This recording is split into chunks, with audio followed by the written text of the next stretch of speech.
Sometimes I'll lie in bed and ponder life's most uncertain and impossible questions.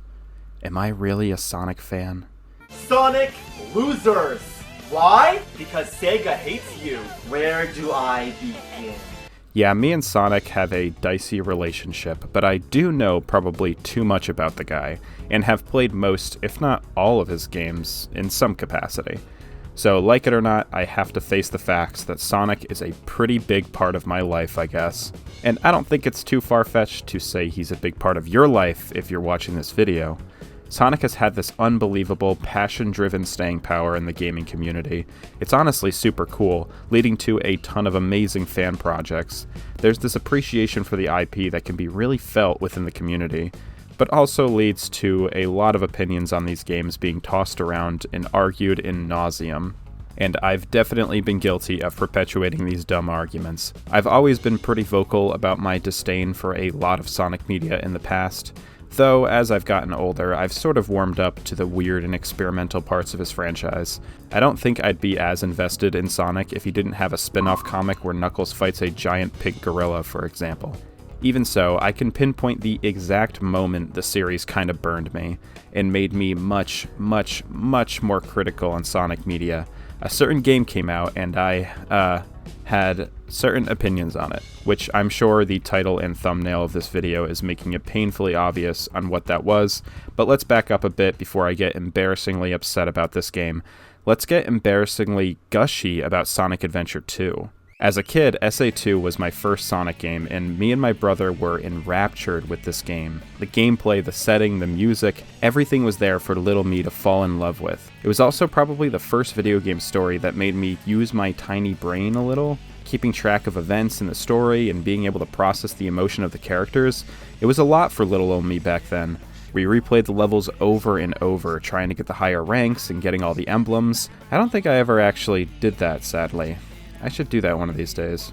But point is, the game was a big deal for 6-year-old me, and I was a certified Sonic fan at that point. We had the toys, I had the Archie comics, we'd rent the OVA movie on VHS over and over. I watched the cartoon every morning at 6 a.m. before school, right after the Aladdin show on Toon Disney. And more importantly to this video, I was excited for whatever games were releasing with this blue fucker on the cover. We had Sonic Advance, which is criminally underrated, I feel. I got Sonic Adventure DX for my birthday, which I was stupid enough at the time to think was a sequel to Sonic Adventure 2 for years. We got Mega Collection, which is where I learned about a ton of Sonic's history, and where I watched the Sonic CD intro on loops for hours and memorized the comic cover gallery so I could skip over that terrifying Sonic Live cover. It was a good time to be a 6-year-old Sonic fan, and since Internet and I weren't fully acquainted yet, I really only discovered upcoming Sonic games from, other games, if that makes sense. I remember discovering Sonic Advance 2 was coming out via a trailer in the extras of the Sonic Mega Collection. The idea of having teasers for other games in a game's extras was oddly genius at the time, and something that will probably never happen again. And kind of the same thing goes for demo discs, huh? I have a good amount of these, actually. I find so much about them endlessly charming. This one has a very early version of Thousand Year Door on it. How about that shit? But this demo disc that came with Double Dash is where the story is going. This thing was great as a kid. It felt like such a neat bonus. It was a bunch of free games and trailers to watch. Let me tell you, we got really, really good at the 3 Mario Party 5 minigames that it came with. But the biggest thing for me that this bonus disc had was a playable demo of an upcoming game, Sonic Heroes. When I saw this, I was pretty blown away. I had no idea this game was a thing that was coming out, but it was a brand new, fully 3D Sonic game, where you could play as a billion characters at the same time. And I remember sitting down, grabbing my Wavebird, and eating up this demo like the little consumer I was. The visuals, the speed, the music, oh my god, the music. It all hit me so hard. I played these first 2 stages over and over and over. It was the perfect taste of this game I knew I was going to love to death. And I can't recall if it wasn't out yet, or it had just come out, but either way I didn't have the money, so it wasn't like I was going to be able to get it anytime soon. My parents weren't really one to give me allowance, and very rarely was I able to convince my dad to pay me to do things like mow the lawn or help with yard work. But I probably begged and pleaded to him for work, and over a course of time that felt like eternity, I made enough for the game. $40 whole that I was ready to spend at that KB Toys. And then when I grabbed the game off the shelf, it was actually $50. Oops. So I probably gave my dad some serious puppy dog eyes because he caved and gave me the remaining amount for the game. And finally, I had Sonic Heroes. I could see this game in its entirety with my own eyeballs and play it with my own fingers. This copy I own is still the copy that I bought at that KB Toys, actually. I spent that Saturday or whatever day it was absorbing this game like a sponge, being able to see past that first zone to experience the rest of this game. Oh no.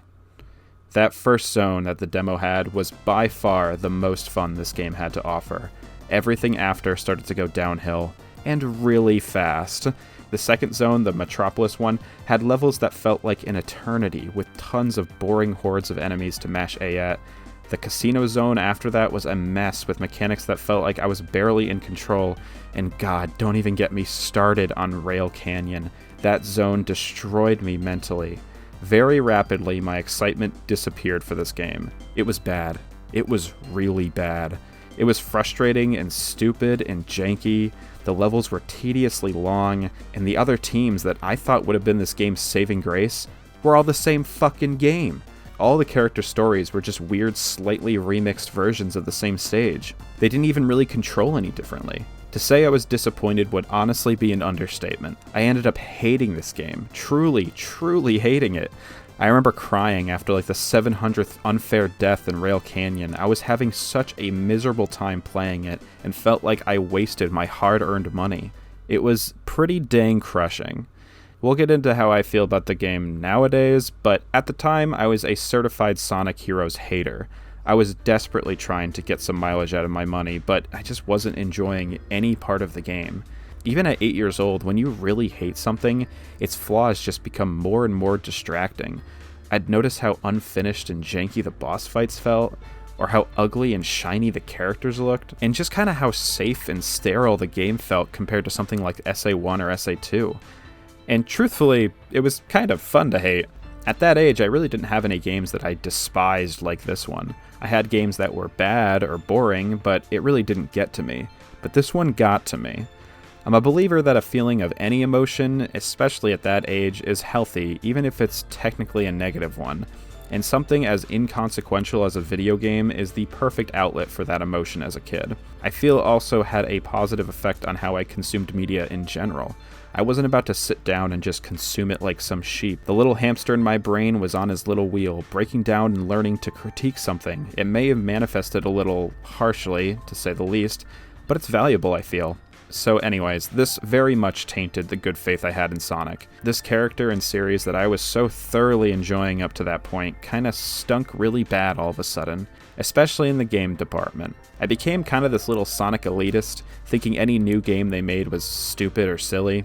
I distinctly remember renting Shadow the Hedgehog when it was new, and thinking that guns were such a stupid idea.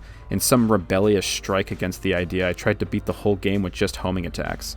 That must have made it so much more fun. I remember the next Sonic game I really tried to have some excitement for was the Wii Sonic game, Secret Rings, I think. I rented it and absolutely hated every fiber of it. But there was this sick satisfaction I had, yeah, I'm right, Sonic does suck. And just to add a little fuel to the fire, for comparison, Mario was busting out games like Mario Galaxy at the time. It was such an easy contrast to clearly see how sloppy Sonic games really were. Seeing the train wreck of Sonic 06 around that time was just all too reassuring. Sonic was bad.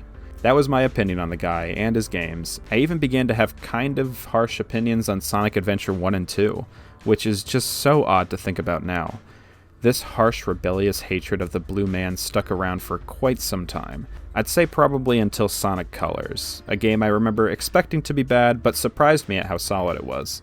I still wasn't a hyper Sonic fan, but I was warming up. And now, as a seasoned adult gamer cool guy/girl, Sonic means a lot to me. The Sonic IP as a whole has this undeniable charm to it. It keeps fans coming back even when they're being fed like manure. While I'm still very critical of Sonic media to this day, I can appreciate his games for what they are and what they did for my developing brain as a kid. Even Sonic Heroes. But speaking of, I haven't really given the game a fair shake in all of these years. I've dabbled with it, but I can't really confidently say I have a concrete opinion. Well, I still have this game and a nice comfy fancy CRT to play it on, so let's do that.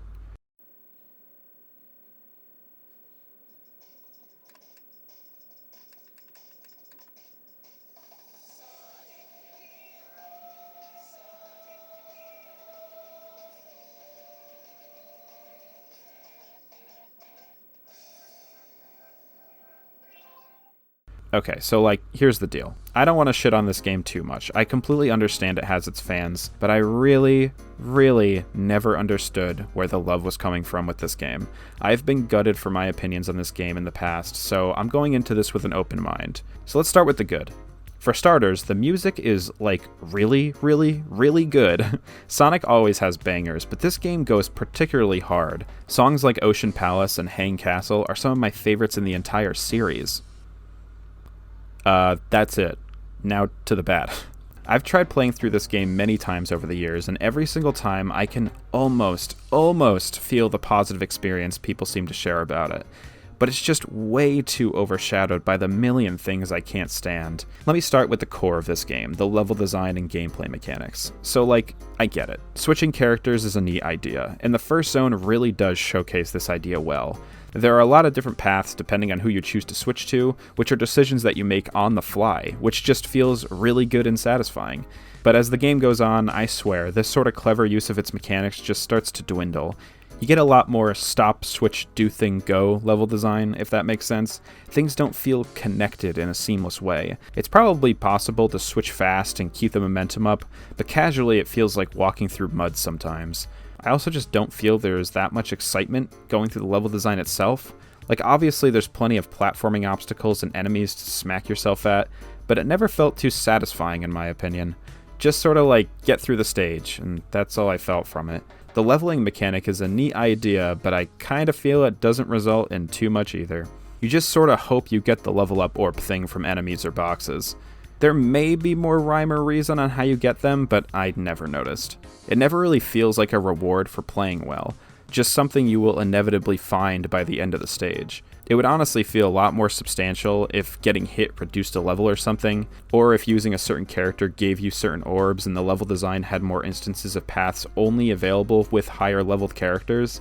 It'd give more incentive to think and debate on which characters you were prioritizing, while giving you more strategic repeat playthroughs.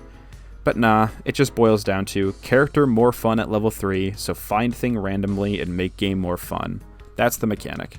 And God, the boss fights. I think they are objectively terrible, right? You have the Eggman fight, which honestly just ends up being how fast you can mash A with Sonic. You have rival fights, which, I don't even know. These are just so terrible. I don't even know if they can be called a boss. I don't even move, and these fights kind of just win themselves sometimes. And an enemy gauntlet in a Sonic game. A tiny platform where you smack your face against a bunch of enemy waves for a few minutes. Ironically, these are probably the most fun in the game. And the cherry on top is you do this pattern of bosses twice, because they were idea deprived. And the second cherry on top is the bosses are all the same for all 4 teams. Great. These all feel barely designed. I know this game had a rush development, and I can definitely see the boss fights taking a big hit because of that, but I feel it would have been like a better decision just to omit them entirely at that point. They are some of the most distractingly lame parts of the experience for sure.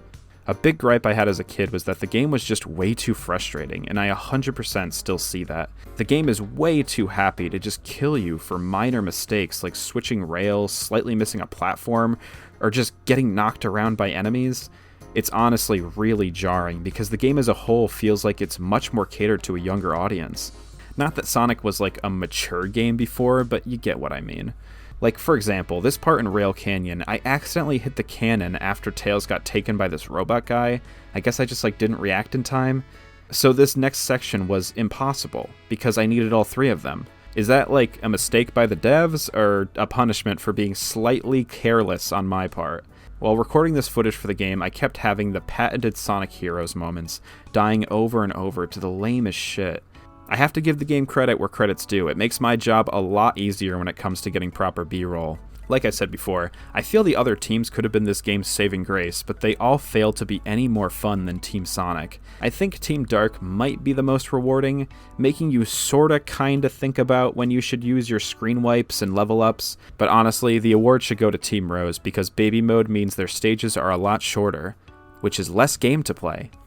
I've never bothered beating all of these stories because it doesn't really even get you anything. You have to get all of the Chaos Emeralds with each of the teams, and okay, one last thing to complain about, I promise. I was actively avoiding the special stage keys because holy fuck, these are horrible. I don't know how these got past QA, or even if there was QA for them. It barely feels like you're in control, and when you kind of are in control, your camera angle is actively making it impossible to see what's ahead. They're embarrassingly bad. I really never bothered with them as a kid, and I'm very glad I didn't. God damn. Okay, one more last thing. The voice acting and localization is weird. Okay, that's it. I'm done complaining. So yeah, I think it's safe to say I still don't love this game. Like I said before, there might be something here, probably, but the execution is just so beyond bad in my opinion, and this became very evident when replaying it recently, which has been also slightly validating, not gonna lie. Over the years, whenever I mentioned how much I disliked this game, people are usually super confused on why I'd think that. Like, did we play the same game? It'd be really hard to ignore the issues in this game. And yeah, maybe I'm biased, probably. Like, plenty of games I enjoy have issues. SA2 has issues, but they don't ruin the experience for me at all. Maybe Heroes just doesn't have enough I enjoy to cloud the jank. So maybe in the end, it is all subjective. I don't know, game opinions are weird. And despite all of this, I still find the game wickedly nostalgic. Everything about this game brings me back to that time in my life, especially that first zone. So much of that stage oozes my love for Sonic as an IP, and that time in my life where I consumed everything about him. Even if my memories aren't that pleasant, like, who cares, it's just a video game. It still got me deeply invested in its mechanics to its level design, even at a really young age. It helped my brain understand how to criticize media, how to not enjoy something. And I don't know, that feels pretty valuable to me. People always get so heated and offended when a game they like is being criticized online, but like, aren't you glad your favorite game is important enough to analyze like that? Honestly, if Sonic Heroes was just a whatever experience to me, something I played, kinda liked, and didn't think about much after that, that'd be so much lamer. The game is important to my upbringing because of its quality. It makes for a fun story and makes for a more interesting relationship. So yeah, to reiterate one more time, it is fun to dislike Sonic Heroes. The game is a janky, unfinished mess, and I don't think I'd have it any other way. But I also wouldn't be opposed to the idea of like a modding team making a Sonic Heroes fixed version or something. Like I said earlier in the video, Sonic still does mean a lot to me to this day, and I fully understand why people have such a soft spot for him. I feel like I'm a big ol' Sonic nerd nowadays, but I'm still willing to give him a piece of my mind if I feel he deserves it. I do it out of love, probably. Anyways, do you hate Sonic Heroes 2? Are we brothers and or sisters in arms about this game? Or have you just been popping blood vessels listening to me rip into this game? Either way, let me know in the comments. I do genuinely want to know if my opinion comes off as a little too harsh or I'm missing something that others see. I want to hear what you gotta say. I tried to make this opinionated video a little bit more lighthearted than ranty, but it feels good to complain and justify my younger self sometimes, you know? Anyways, until next time, friends. Tails, kick Sonic's ass. Yeah.